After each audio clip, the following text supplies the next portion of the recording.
The goal of the presentation is to demonstrate an easy and replicable method of MASI production with Ferumoxides labeled HMSCs for tracking of stem cell-based therapy with MR imaging. Labeling media is prepared, added to a T75 flask, and incubated for 4 hours. Then, cells are trypsinized and washed 3 times. After washing, cells are resuspended and agarose gel is added to the tube. Now the cells are ready for implantation into cartilage defects.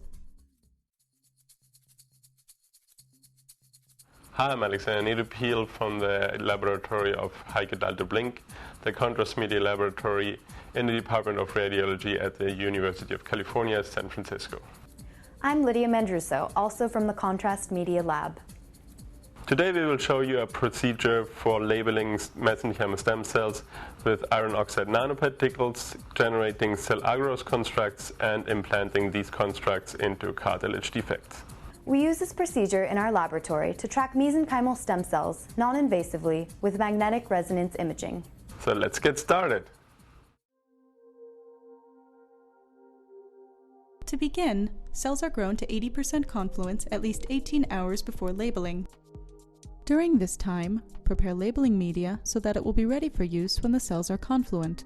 To do this, add endorum to the sample at a dose of 100 micrograms of iron per milliliter of serum-free media. After the cells are grown to confluence, aspirate the culture media and wash the cells with PBS or serum-free media. Next, aspirate the rinse solution and add the prepared labeling media. Incubate the cells at 37 degrees Celsius, 5% carbon dioxide for 4 hours. After the 4-hour incubation, aspirate the labeling media, rinse the cells with PBS, and then trypsinize. Once trypsinized, wash the cells 3 times with PBS and centrifuge them at 400 RCF for 5 minutes. After this washing step, resuspend the cells, count them, assess them for viability, and finally, use them as needed for experimentation. Now let's see how to create matrix-associated stem cell implants.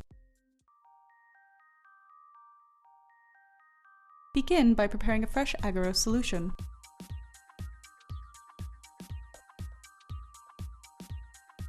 Once the agarose has cooled down to 42 degrees Celsius, count the cells and centrifuge them in a 1.5 milliliter Eppendorf tube.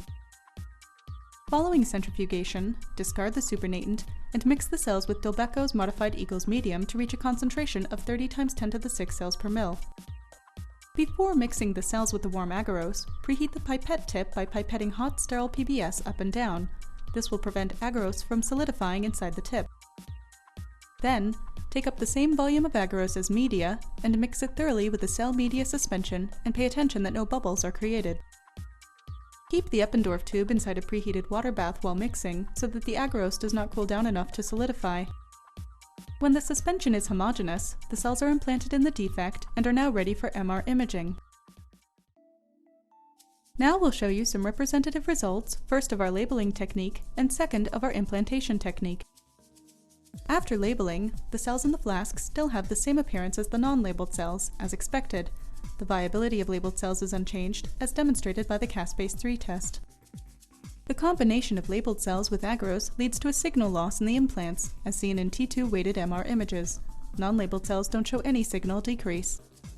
Sections of cell agarose constructs stained with Prussian blue confirm the intracellular iron accumulation.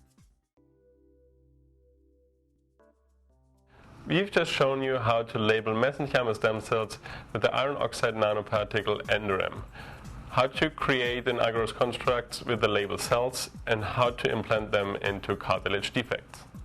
When doing this procedure, it's important to remember to pre-warm your pipette tip prior to adding warm agarose to the cell media suspension.